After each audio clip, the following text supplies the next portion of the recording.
We have a guest in the studio this morning. It's For the Record. The book is out. He talked about it last time he was here and he said, my book will be coming out next month. And we thought, okay. And we hear this all the time. Here is the book, Aden Duale's For the Record, the inside story of power, politics, lawmaking, and leadership in Kenya. Good morning, Waziri. Morning, good people. Welcome to Kenya's biggest conversation. Asante sana for joining us. And for coming to share with us about this. I mean, yours has been the headline in the last 2 days on the Standard. Yes. Today's is this one, how Kalonzo goof cost him the presidency. Yeah. So let's talk about that. The one of yesterday made me, I did some sales. Yeah. Yesterday's. So I hope today again I'll do it. It was very interesting. At least the forward of the president was captured yesterday. Yes. The president gave you the foreword for this particular book. Yes. He's written actually 3 pages. 5 pages of the foreword by His Excellency the President. You have basically given us a book that is 32 chapters long. And you've broken it down into, various chapters and where you tell it in different ways. And Ndu, your first reaction after reading this book, when you first told me, okay, I've read the book. Yeah. What was it that you said? The first thing I said to Eric, I said, this reminds me of the person who gives you the details of I went to and I saw and I went to and I saw and I participated. And I was there. And, for me, the prose was a story, like storytelling. And I was like, wow, okay. It's an account. It's a recount of events. But then when you look beyond the words, there's a deeper story there. It didn't really matter what chapter you were in. And I mean, as we look at these 32 chapters, every one of them, from when you were a young boy to where you are now, was a recount of things. You were right there. And then again, I was like, this is not just a fly on the wall situation. And when we, in the Kenyan context, think about politicians, we think about those who are just hopping from one place to another trying to go for their expediency. But this for me then was like, these are experiences, and they're decisions that are being fueled by these experiences, and it's a little bit deeper than what we see on the outside. Yes. Actually, a lot deeper than what we see on the outside. It's quite deep in how how the story is being told. In the way you've told it, one and to the other. It was interesting that you chose the words that you chose for your prologue. Because the prologue was interesting. We discussed that as well. The immediate first page of the prologue is where you talk about a meeting that was taking place in Naivasha. And you had a long day of meeting. The prologue is long, but the meeting in Naivasha, in the wee hours of the night. In the wee hours of the night, and attracted attention of many people. This, I'm sure, has sold a couple of copies for you in how you tell this particular story. I don't want to read it out, but what was this meeting that was taking place in Naivasha? What was it about? That was the first parliamentary group meeting of the then powerful ODM party after sharing power under the National Accord. That was our first. Those who became ministers, those who became assistant ministers, and the whole leadership. Led by the Prime Minister. We went for the first parliamentary group meeting. So there are those who wanted to become ministers, they lost that chance. There are those who are now assistant ministers. There are those who are dejected. A number of us were saying, why can't we stay in the opposition benches? And why are we going? We think we won this election. Why are we going for Nusu Mkate? We can bring down this government because we have the numbers. Why are we sharing power with people who stole our elections? So there was a lot of discussion. So we had to have a PG, and it started around 6 p.m.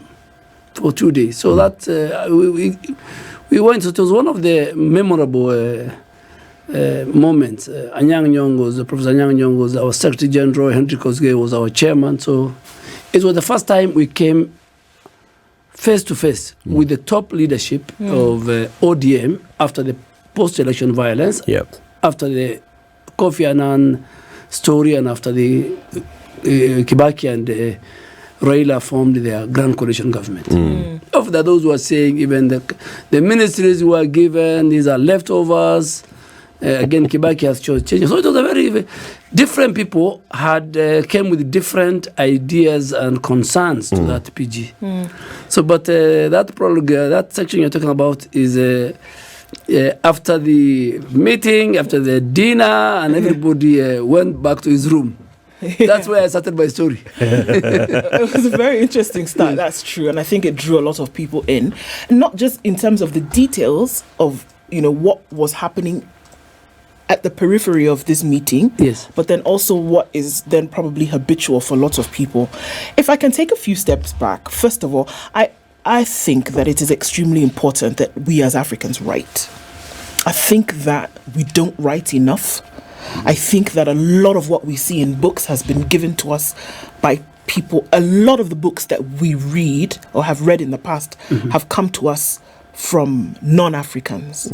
So every time that another African writes, we do a lot for our history. Yes. And I think that every time we have a further contribution towards writing, it is something that must be lauded. So I think we could take that opportunity to congratulate you for that. Thank you. As we add to it. But then the question is, why did you decide to write this book with these details? You could have written about anything. You could have written about anything, but you chose to talk about lawmaking and leadership in Kenya. Why did you do that? Yes, I think that's a very fair question. This book, if you read from the first page to the last page, 371 pages. The period is between, let me say, 2002, a bit 2003, but from 2005, the orange versus banana referendum, till August, this election, of last election. So that's a huge, it's a long time in terms of the time frame. And this is a time when I spent my entire life in that period in the political class.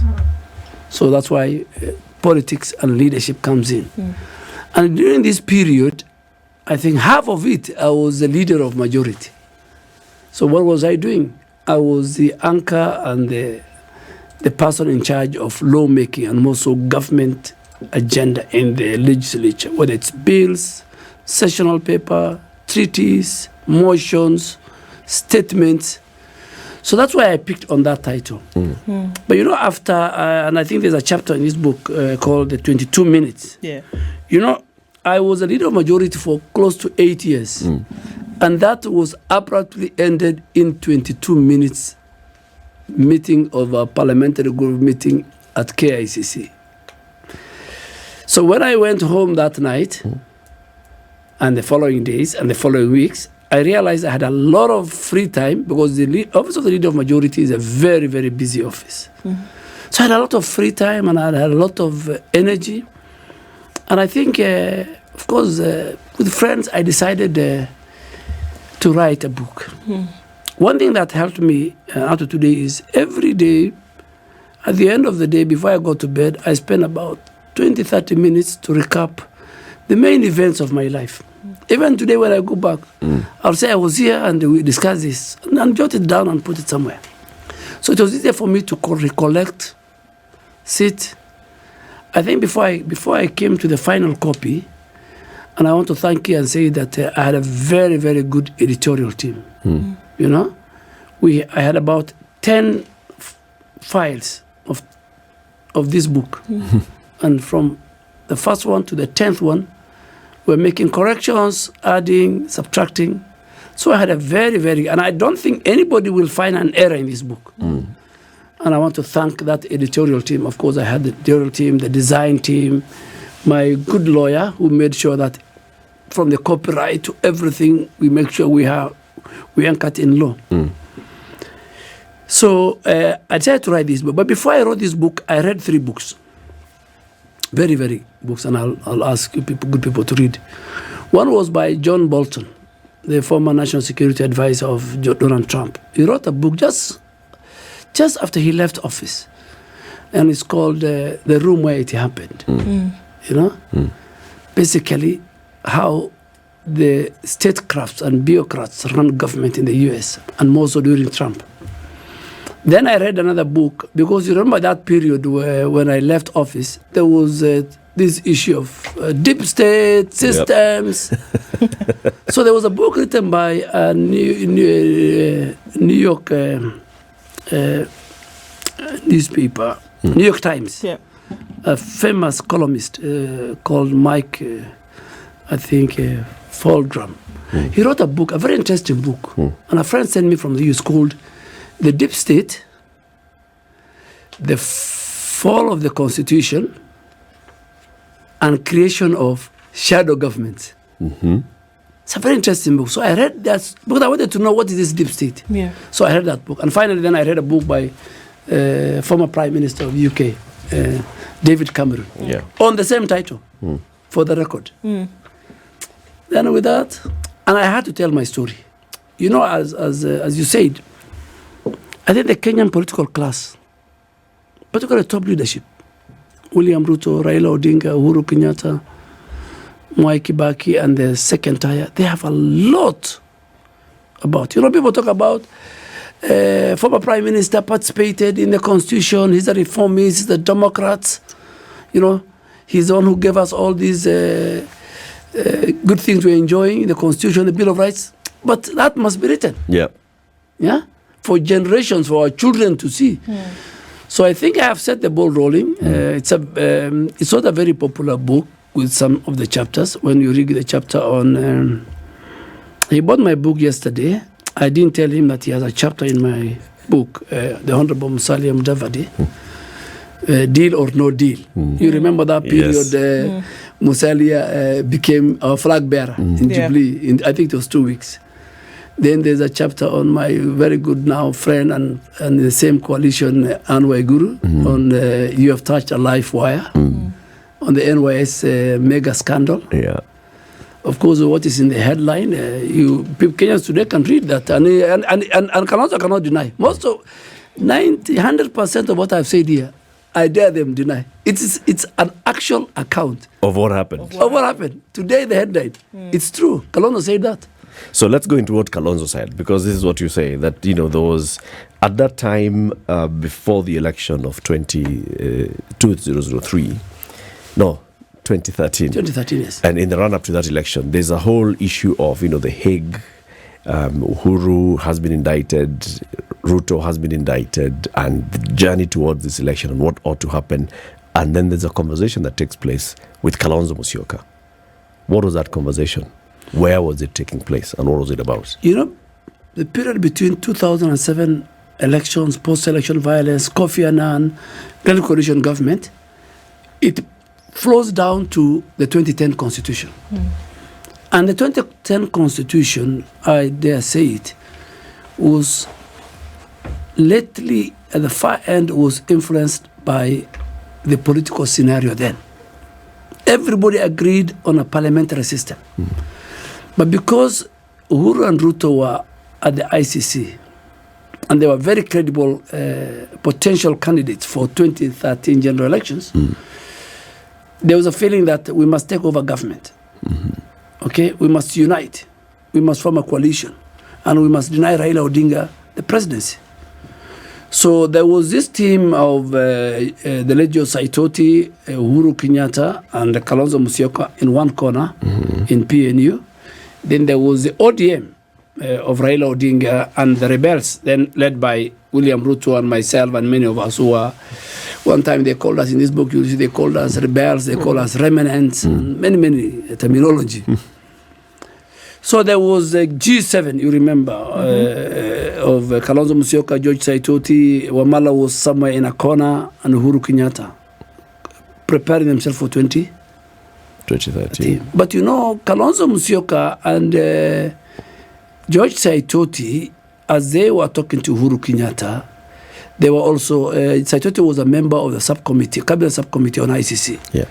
And both of them, in fact, in my book, you see, we met Saitoti at one time with William Ruto, and he said, you know, you guys, in the event you are indicted by the ICC and you can't stand, William Ruto, You know, I'm a pastoralist. I'm a Maasai on one end. And on the other side of the coin, I'm called Mudengi. I can appeal to the voters in Mulima, Kenya. So can I be your candidate? So Kalonzo Musyoka, as he was doing this story today, shattered diplomacy on behalf of Kibaki to save Ruto and Uhuru. But at the back of his mind, he didn't mind these two characters going to The Hague because there was an opportunity there for him. So there was that confusion. So at one time, when the indictees now was properly announced, and now there were 6 Kenyans who were facing the ICC, we grappled with a number of options. One option was, can we support one candidate who, when he forms government, he can look into our issues.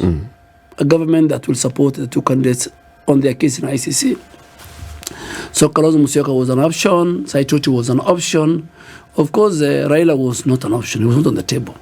There was a feeling, and I think to some extent it was true, that Raila was working with his international partners, the Western governments. Choices have consequences. So the new kid that the West was pushing was Raila Odinga. So Raila was not an option. So one evening, after we formed now URP and TNA, these are now new parties that came to the space. And we realized that William Ruto alone cannot win. Uhuru Kenyatta alone cannot win.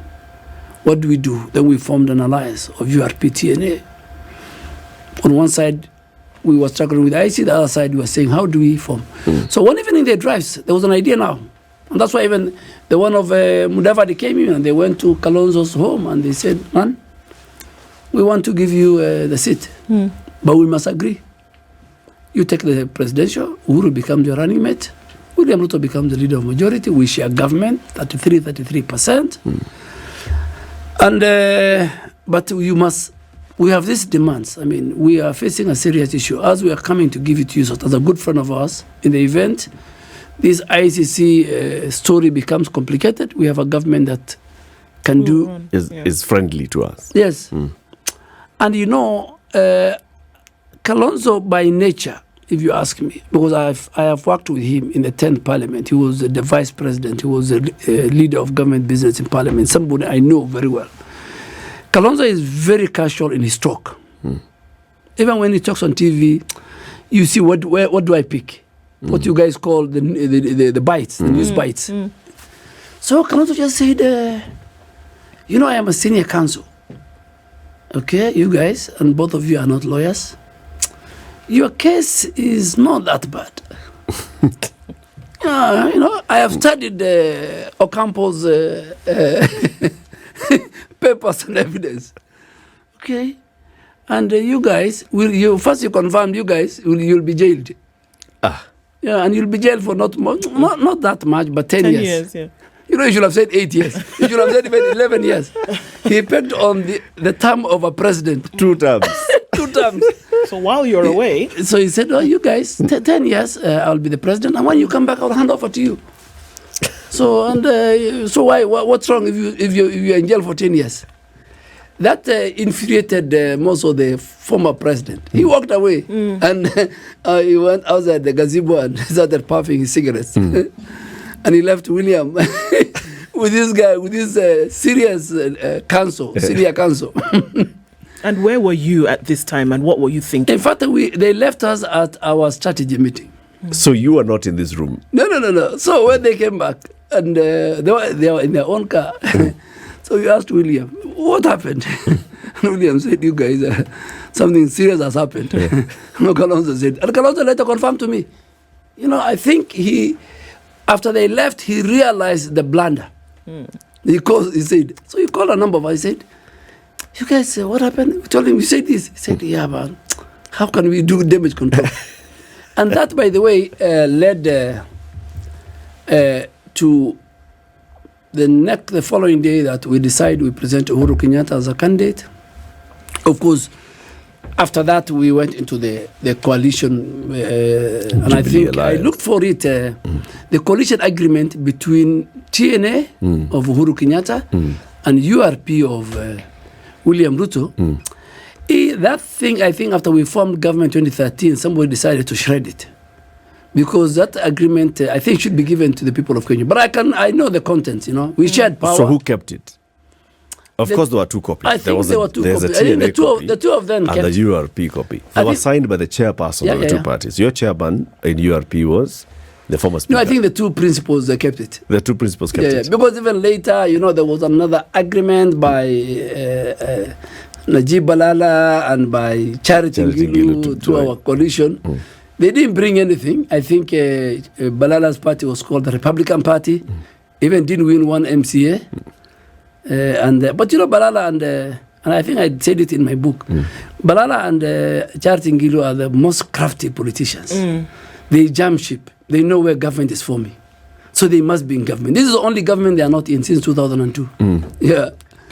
So, but the hallmark of that agreement, TNA URP, cabinet was shared, ministerial position was shared. It was 50-50. Even in Parliament, William Ruto took the deputy president. He took the leader of majority in the National Assembly, which I took over from, which I took as a URP member. We were to take the deputy speaker in the National Assembly, the speaker of the Senate. That's how Ethuru became. And then even if you go to government, Ministry of Finance, Ministry of Energy, and many others.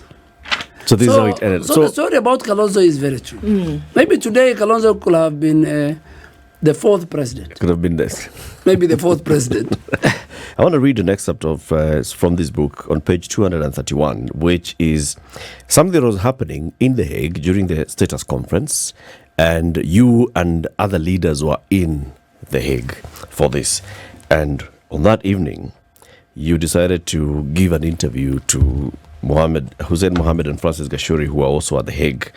And you went on TV, on Citizen TV, and you said, "Tonight I want to tell Kenyans that we have found out who our enemies in the diplomatic community are and who our friends are.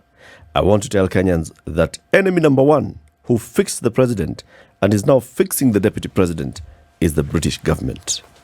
And you said, "When I finished the interview, my phone rang. It was Turner, the British High Commissioner in Kenya. I did not pick. He called again a few minutes. 'Why are you exposing my country? Why are you not talking about the other European countries?' he asked, fuming over the line from Nairobi. 'I have confirmed that your government is the owner of the ICC cases against Kenya,' I said." And then you continue now further on in the story to show how that played out on very many other things that you were doing, even as leader of a majority in parliament. Why did you decide to go this forthright and blunt? But that's why my book is called For the Records. So it is a record I'm giving. I went to The Hague or Netherlands 26 times. Solely only for the ICC. From the time the indictment took place up to the last status conference, and the judges made their ruling on William Ruto. During this period, I think it was when we had the status conference on the case of William Ruto. And we were a huge group of politicians. And our head of legal team, to say more, from the political side, was Professor Kindiki, who was at that time, I think, the leader of majority in the Senate. And the status conference of the state parties usually happens every 2 years. And that time, the chair of the bureau was I don't know whether he's still there, but by then he was the Minister for Justice of the Republic of Senegal. From government, there was Rachel Mamo, there was Amina Mohammed, there was our former PS Ambassador Kamau, who was then our ambassador in New York. Majority of our ambassadors in the European enclave were in The Hague. And a group of about 30, 40 MPs. And in that book, you see at one stage when Waititu took off, it's a very interesting chapter. So there was a lot of lobbying and caucusing. The Kenyan civil society, led by Jonjo and Gladwell, and many of them were also in certain part of that conference, lobbying and putting posters everywhere, and that's how kind of posters they were putting made Waititu and even by extension James Turi to take off, because they were saying with the posters with their hands in blood, and these are the Mungikis. So I think when Waititu saw the flyers and the posters going around, he took off. So we what happened was, before my interview with Citizen, we engaged the diplomatic community, because the status conference came to a halt. The bureau was in a meeting the whole day.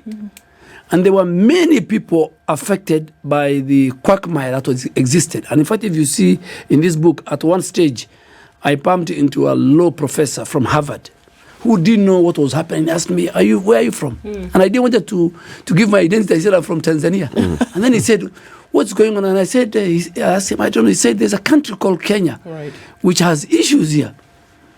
And so when I talked to a number of the diplomats, and we could see physically, there was a young lady, a British diplomat, who was from the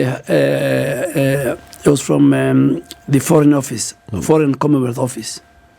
So we met the diplomats, the European Union. Me and Professor Kindiki went into their meeting and asked us, you guys explain to us what's going on.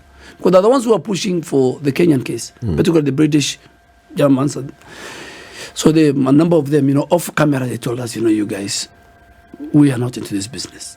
Our big brother. By then, the UK was part of the European Union. Yep. These are the guys who are pushing it. Then I decided to call a number of ambassadors back here home. I talked to the Italian ambassador, then in Nairobi. I talked to the French ambassador, then in Nairobi.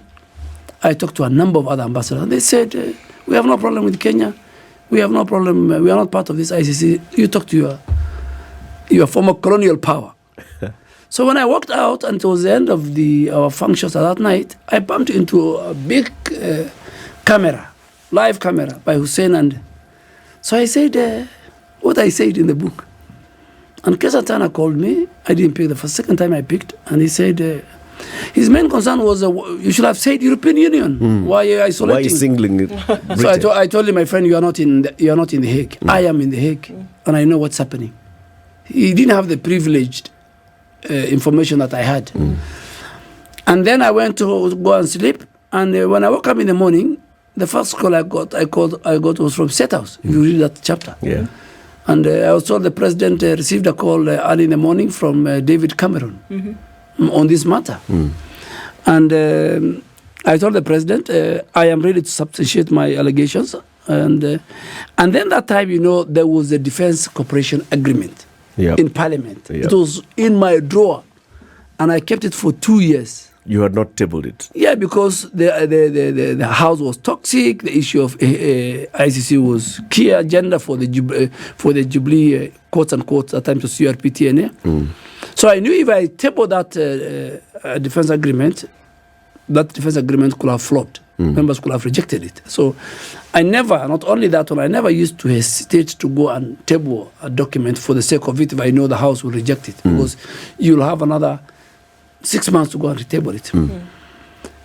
So later, if you read this book, I went to House of Commons, Prime Minister's time, and then one evening, as I was flying to The Hague, I was called to the Foreign and Commonwealth Office. I think it's in that same chapter. And I met the Deputy Minister for African Affairs. We talked about all this, and he said, why are you not passing Kenya not passing a Defense Cooperation Agreement? And I told him, you know the situation, man. As long as William Ruto remains at The Hague, the environment is not conducive for the ratification of your defense agreement, period.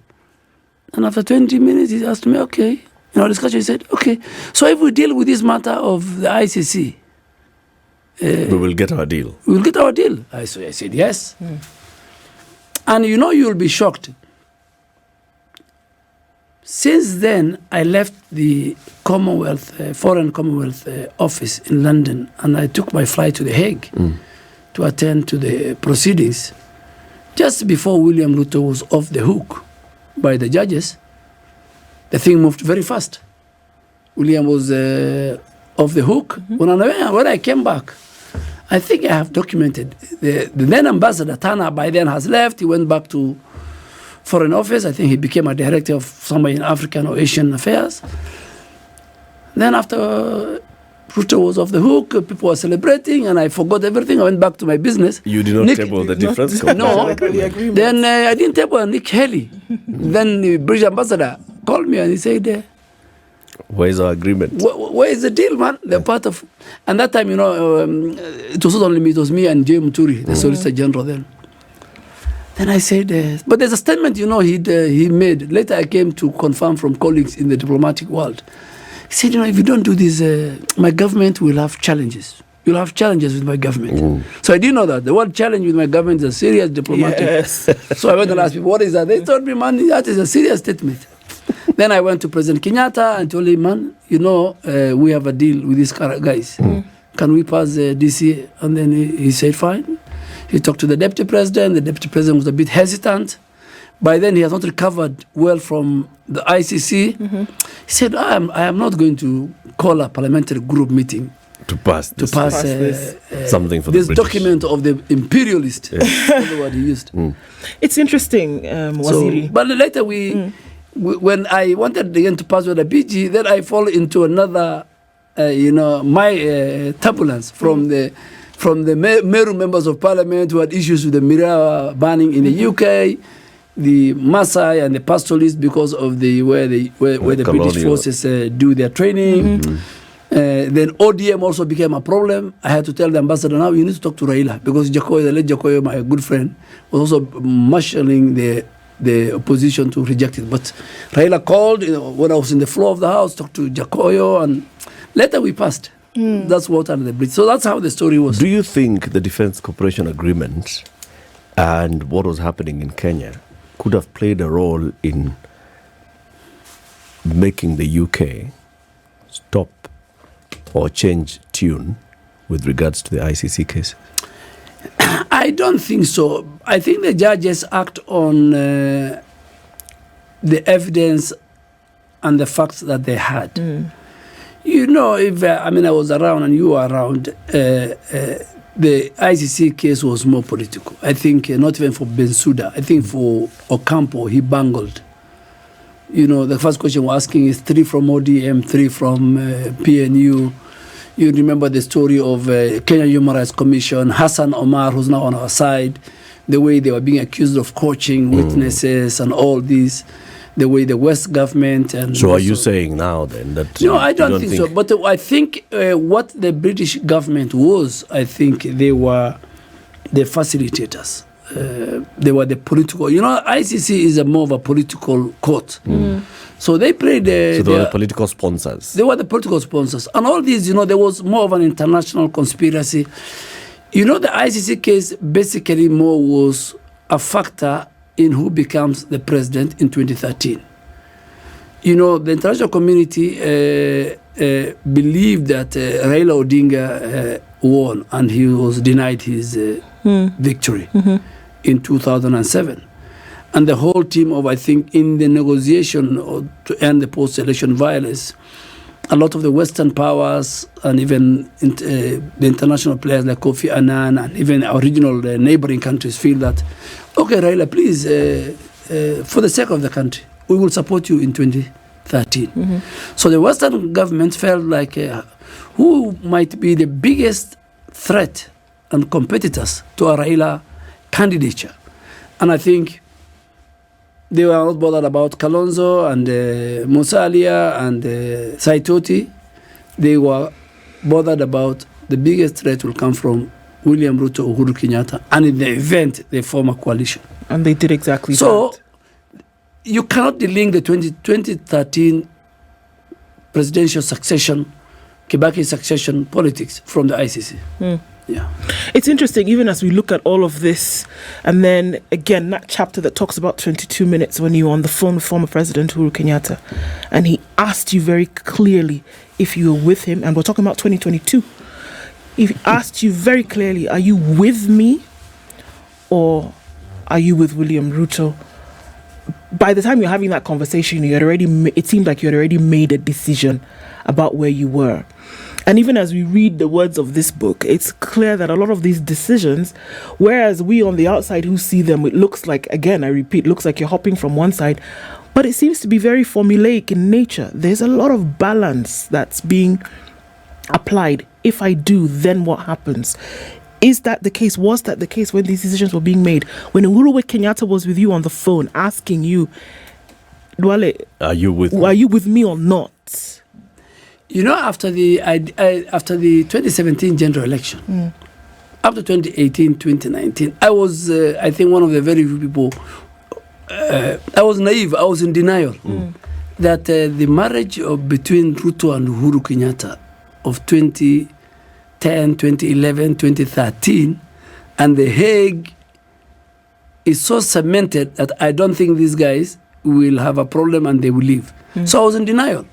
And when I go to William Ruto, I ask him, what's the problem? He says, there's no problem. When I go to Uhuru Kenyatta, he says, have you heard from me? I have no problem with William Ruto. So I was in denial. And again, I felt as a leader of majority, very critical office in the running of government, I should be the last person to fuel the differences. But you know, the gap and the differences was widening. And when the president called me, it's the first time I heard, of the word properly, the word split loyalty. I asked him, what is the problem? I'm doing the work of government in National Assembly. William is my friend, you are my friend, what's the big? He says, no. He said, my people, the people around me, the deep state then, they said, even if you change everybody in the leadership who are perceived to be allies of William Ruto, and you leave the leader of majority, Aden Duale, the big snake is still there.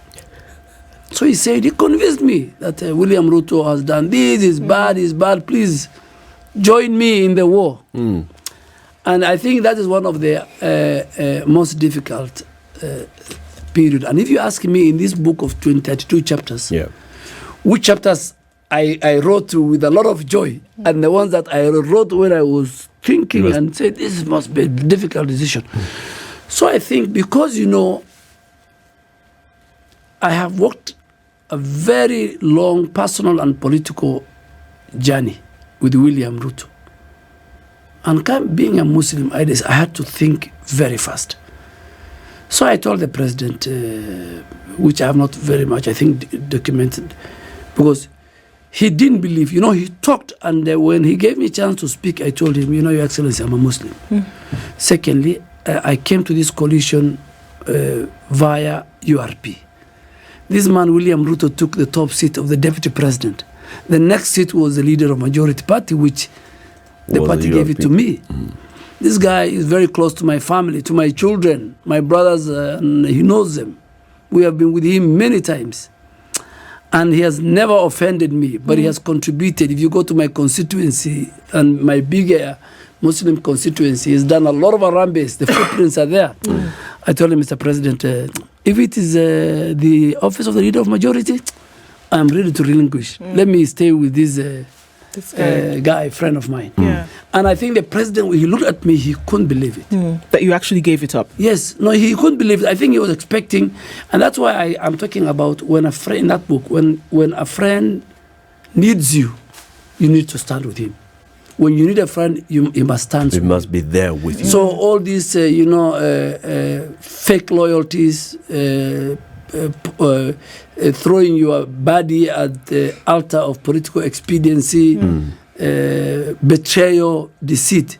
Because if you look at from 2005 to 2022, I think it's about 17 years plus. I mean, the currency, the DNA of Kenyan political leaders and their politics is greed, is betrayal, is deceit, Backstabbing. Backstabbing.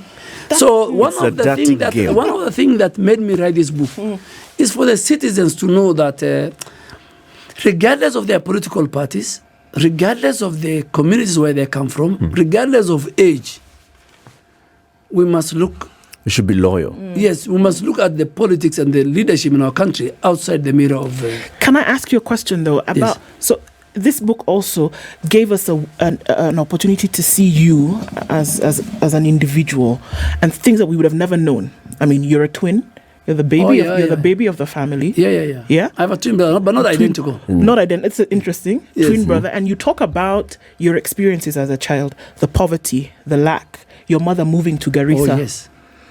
And you talk about a sense of community and that when you wanted to get now into leadership, you thought about, we saw how you came back and used CDF to make sure that there were toilets, made sure that you brought back dignity to people who poverty had taken away. Yes. So you had a loyalty to the community, you had a loyalty to people, and made sure that you used your position to ensure Absolutely. that people had that dignity. Yes. Is that a far cry from where politicians are today? Has that changed over the years? Because now you're talking about all this, all the games that are played. You're talking about the loyalty that's important. But then leadership really is then about that, taking your people from one level to the next. Or can you still do the Yes. I'm talking about, positive. You can be with your community and do what you call from a positive point of view. Okay, I am a Muslim. I still have some loyalty to that community, to the Somali community, to my constituency. But you should not use the community for your own negative partisan interests. Every one of us, in our own way, we come from different communities, different backgrounds, all that. But you look at it, pick even the handshake between President Uhuru and Raila Odinga. It was not a conclusive handshake. Kalonzo was not aware, Musalia was not there. So if you look at the positive ingredients in leadership, is where you start with your community, you empower them, you develop their socio-economic education, you extend it to the next community and to the wider Kenyan society. But you don't isolate your community, use your negative energy, negative profiling that will affect not only other communities, but the whole national architecture in terms of security, national security, cohesiveness, unity of the nation. So that's why I'm saying Kenya is a country of 43 or plus communities. Look at our neighbors today. The moment you cross the border, somebody talks only about, I am a Tanzanian. Yeah. But our politics has divided. We have allowed ethnic politics to entrench itself, not for the sake of that community, but for the sake of achieving power. If you look at the early part of my book, the history of that, how I grew up and all that. In fact, I picked that section is because, I wanted my story to be part of the Kenyan story for other people to read in the future. In the sense that a pastoralist, a poor hustler who was somewhere in Garissa Ndogo, who went to school with no uniform, no shoes, can rise to be the first majority leader under the new constitution and becomes the defense minister. That will inspire many, many young leaders to come. And again, the politics of deceit, all in this book. I am sure those who will join politics going forward, they'll be prepared for it. In fact, my book, I think, should be a study book for political science students, for those who want to join politics, for lecturers to use it for, I think, as part of their explanation. But 32 chapters, there are some chapters which are interesting. I'm sure when I was writing the chapter on the handshake and many others, took me a lot of time. But there are some which I wrote with a lot of joy. You enjoyed them? Oh, I enjoyed them. It's an enjoyable book. It is. It is. Thank So you. far from what we've read, a very good one. Aden Duale, Cabinet Secretary for Defense, who was the first, like you say, the first person under the Constitution to hold the office of Leader of Majority in the National Assembly and establishing that office from scratch. And you're giving us all the intrigues, the ins and outs of the politics of the day and what you're saying. And what you've called the theme of the book is the kind of politics that we practice in this country. Thank you very much for joining us and for telling us more about the book. It's available. Go look for it in the bookshops. For the record. This is The Situation Room, the only way to start your day.